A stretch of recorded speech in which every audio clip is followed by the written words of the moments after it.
তো আমরা যদি আপনাদেরকে একটু দেখাই যে এর ভিতরে আসলে কতগুলা মাছ আছে এবং মাছগুলা দেখেন কত ছোট ছোট, ধরে রাখাও কিন্তু কষ্ট। কি মাছ নিয়ে আসছি আজকে ওইগুলা দেখাবো, এবং 5 পিস মাছের জন্য বলা যায় মাত্র 5 পিস মাছের জন্যই কিন্তু আমি 5000 মাছ নিয়ে আসছি।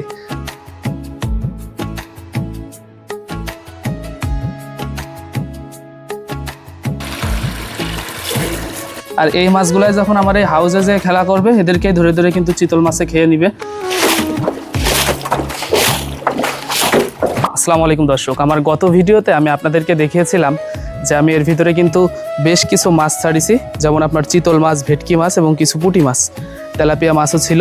ওই ভিডিওতে যে চিতল মাছগুলো আমার দেওয়া ছিল, আমার টার্গেট ছিল যে এর ভিতরে কিন্তু বেশ কিছু ব্যাঙের বাচ্চা আছে, ওইগুলা ওই চিতল মাছ খেয়ে বেঁচে থাকবে। কিন্তু চিতল মাছে কিন্তু ব্যাঙের বাচ্চা খায়নি, ওরা দেখা যাচ্ছে মাছ খায়। অনেকেই জানেন যে চিতল মাছ কিন্তু রাক্ষসী প্রাণী, পুকুরের যে মাছ এইগুলা খেয়ে এরা বেঁচে থাকে। আর যে ফিডগুলো আমি মাছটা দিই ওইগুলা কিন্তু চিতল মাছে খায় না।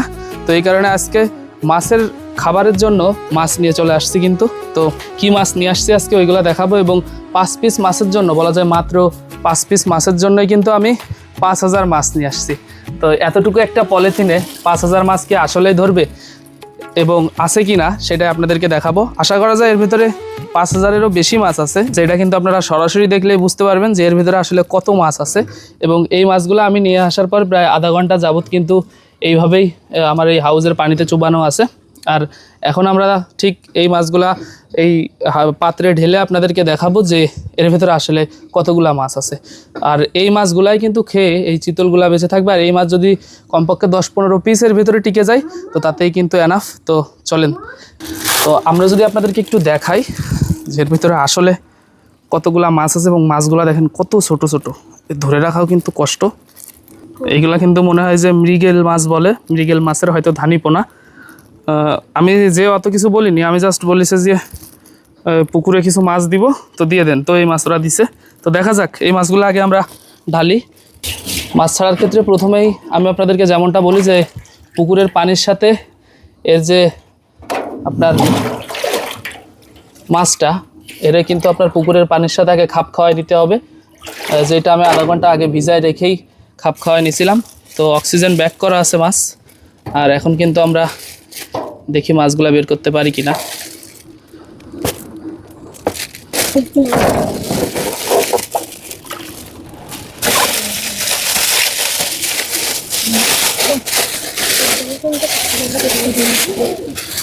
দুই এক পিস মাছ কিন্তু মারা গেছে, ও মারা যায়নি, মনে হচ্ছে মারা গেছে, কিন্তু এদের জান শক্ত আছে বেশ। দেখেন এই মাছ কিন্তু চোখে মেলানো যায় না, এরকম মাছ।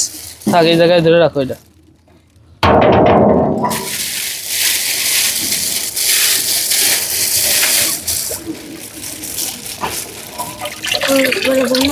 কিছু পানি আগে কমায়নি নিয়ে তারপরে হচ্ছে আপনার এর ভিতরে দিব।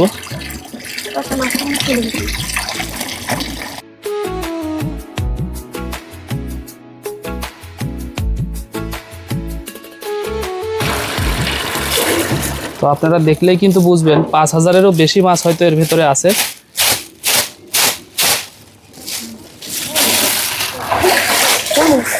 তো দর্শক বন্ধুরা, যেমনটা আপনারা দেখলেন আমি কিন্তু মাছগুলাই যে তাফালে দিয়ে দিছি এবং দেখতে দেখেন কত সুন্দর লাগতেছে। আর মাছগুলো কিন্তু একদম অ্যাকুরেট আছে সব। আর এই মাছগুলাই যখন আমার এই হাউসে যে খেলা করবে এদেরকে ধরে ধরে কিন্তু চিতল মাছে খেয়ে নিবে, অর্থাৎ ভেটকি এবং চিতল এই দুইটা মাছেই কিন্তু এই মাছ খেয়ে বেঁচে থাকবে। আর ওদের বলা যায় এখন স্বাস্থ্যের অবস্থা খারাপ, কারণ এইখানে কিন্তু তেমন বেশি খাবার নাই। বাইরের পুকুর হইলে এখানে প্রাকৃতিকভাবে কিছু খাবার তৈরি হয়, কিন্তু আমার এই পুকুরে তো প্রাকৃতিক খাবার তৈরি হয়নি। এই কারণে আমার হচ্ছে লাইভ যেই ফুডটা, অর্থাৎ বাস্তব জীবনে আমাদের নিজেদেরই খাবারটা দিতে হচ্ছে। আর মাছগুলো যদি আপনারা সরাসরি দেখেন তাহলে বুঝতে পারবেন যে এই তাফাল ভর্তি কত মাছ দেখেছেন।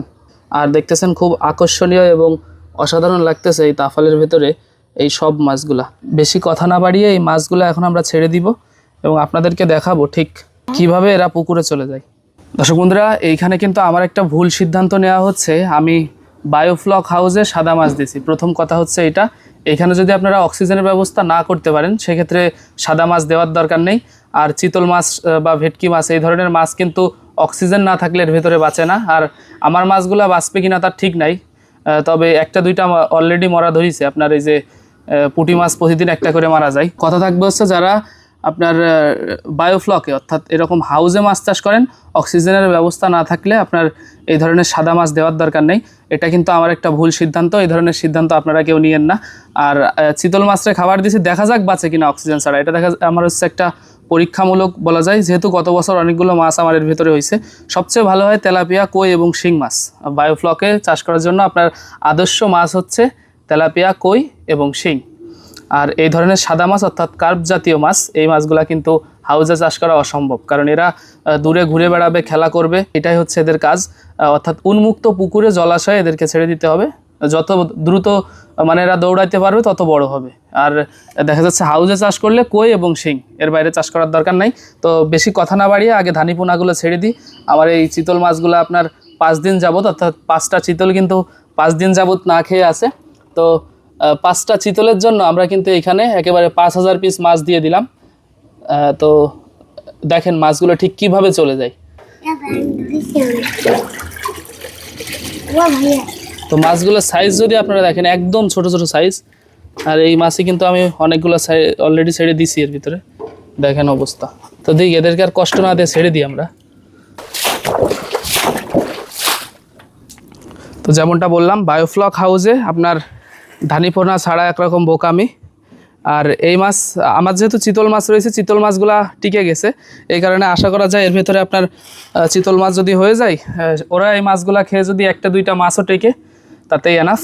আর এই মাছগুলা ঠিক এই হাউসের ভিতরে বাঁচে কিনা এবং এইখান থেকে আমরা ঠিক কত বড় বড় মাছ পাই দেখলেন, আমরা চোখে মিলানো যাচ্ছে না এরকম সাইজ কিন্তু এর ভিতরে আমরা দিছি। তো এই মাছগুলা ঠিক কত বড় হয়, এদেরকে কিন্তু আমি খৈল দেব এবং যে ফিড আছে ওইগুলো একটু গুঁড়ো করে তারপর দিব। খৈলই হচ্ছে এদের মেন খাবার, সরিষার খৈল। দেখা যাক আমার এই ধানিপোনা হাউসের ভেতরে হয় কিনা। আর আমি মাঝে মাঝে কিন্তু অক্সিজেনের জন্য যে পানি সাইড থেকে আপনার পাইপে পানি ছেড়ে হচ্ছে আপনার দিচ্ছি, যেই কারণে কিছুটা কৃত্রিম অক্সিজেনের ভেতরে আসতেছে। যেহেতু আপনার প্রাকৃতিকভাবে অক্সিজেন এইখানে হয় না, অর্থাৎ খুব কম, এই কারণে হয়তো 2-1 পিস মাছ মারা যাচ্ছে। আর বায়োফ্লকে আপনার এর অনেক ঝামেলা আছে, অনেক উদ্যোক্তা আপনার এইভাবে মাছ চাষ করে শেষ হয়ে গেছে, এরকমও আছে। তো আপনারা ভালোভাবে বুঝবেন, বুঝে শুনে। সবচেয়ে গুরুত্বপূর্ণ কথা হচ্ছে আপনারা এর ভিতরে কই এবং শিং এই মাছ চাষ করলে কোনো টেনশন নাই, একদম বিনা টেনশনে চাষ করতে পারবেন। আর আমি যেহেতু যেই সাদা মাছগুলো দিছি, এই মাছগুলো অনেকে বলে হয় না, এই হয় নাকে হবে এটা প্রমাণ করার জন্যই কিন্তু আমি এখানে মাছগুলো দিছি। অর্থাৎ যারা বলতেছে হয় না, তাদেরকে দেখানোর জন্য যে আসলে এর ভেতরে কার্প জাতীয় মাছ হয় কিনা। কারণ আমি গত বছর কিন্তু বেশ কিছু কাতলা এবং রুই মাছ এখান থেকে উঠাইছি, সেই হিসাবে আমার ভেতরে একটা শক্তি আছে যে অবশ্যই হবে। আর পানি আমি যেইভাবে প্রস্তুত করেছি ইনশাল্লাহ অবশ্যই হবে। তো আজকে আর বেশি কথা বাড়াতে চাচ্ছি না, অলরেডি টিপটিপ করে কিন্তু বৃষ্টি হচ্ছে। তো এর ভিতরে অন্যান্য কাজ আছে, ওইগুলা করি। আর দোয়া করবেন আমার জন্য, যাতে করে আমার এই ধানিপোনাগুলা খেয়ে, আমার এই 5000 ধানিপোনা খেয়ে 5টা চিতল মাছ জন্য এক একটা 5 কেজি করে ওজন হয়। তো যদি এরকম সাইজ হয় তাহলে তো বলা যায় আমার কপাল খুলে যাবে একরকম। তো ভালো থাকবেন, আল্লাহ হাফেজ।